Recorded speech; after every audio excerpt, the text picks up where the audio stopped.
शांति। Good morning मीठे बाबा।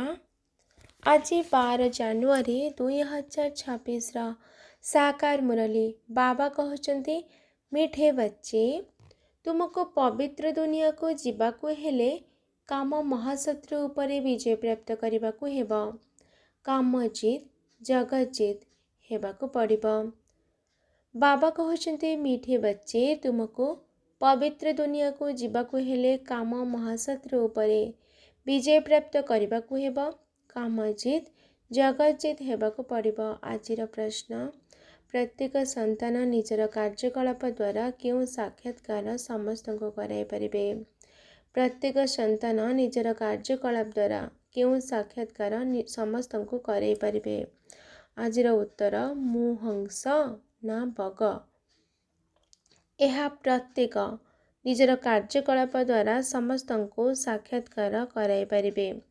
कारण हंस केबे कहा को दुख दिए नहीं।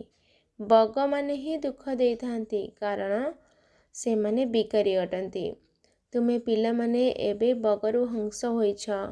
तुम भली पारस्य बुद्धि हेउथिबा संतान मानकर कर्तव्य होछि समस्त को पारस्य बुद्धि करिबा। ओम शांति।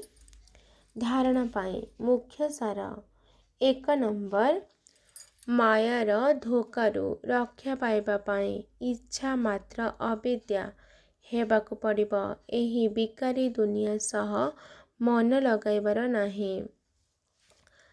2 नंबर पवित्रतार मध्य पूरा प्रमाण देबाकू पड़िबा। कारण सबुठारु उच्च चरित्र हेउछि पवित्रता। तेणु निजे निजको सुधारिबा पाई पवित्र निश्चित हेबाकू पड़िबा। आजिर वरदान त्रिकालदर्शी स्थिति रे स्थित रही सर्वदा अचल एवं साक्षी स्थिति रे स्थित रहुथिबा नंबर 1 भाग्यवान भव। त्रिकालदर्शी स्थिति रे स्थित रही सर्वदा अचल एवं साक्षी स्थिति रे स्थित रहुथिबा नंबर 1 भाग्यवान भव। विस्तार त्रिकालदर्शी स्थिति रे स्थित होई प्रत्येक संकल्प कर एवं प्रत्येक कर्म कर एवं प्रत्येक कथा को देख यह काहीकि हेला यह कौन हेला एही भली प्रश्नवाचक चिन्ह लगाओ नहीं। सर्वदा फुल स्टॉप बिंदु ही लगाओ। नथिंग न्यू अर्थात किछि भी नुआ नुहे। प्रत्येक आत्मार पाठ को भल भावरे जानी तापरे पाठ कर। आत्मा मानक सहित संबंध संपर्क रे आसीबारे न्यारा एवं प्यारा पणियार समानता रही पारिले सबु हलचल समाप्त हो जिवो। एही भली सर्वदा अचल एवं साक्षी होई रहिबा ही नंबर 1 भाग्यवान आत्मार लक्षण। आजिर स्लोगान जदि सहनशीलतार गुण को धारण करिनेब तेबे कठोर संस्कार मध्य शीतल होई जिवो।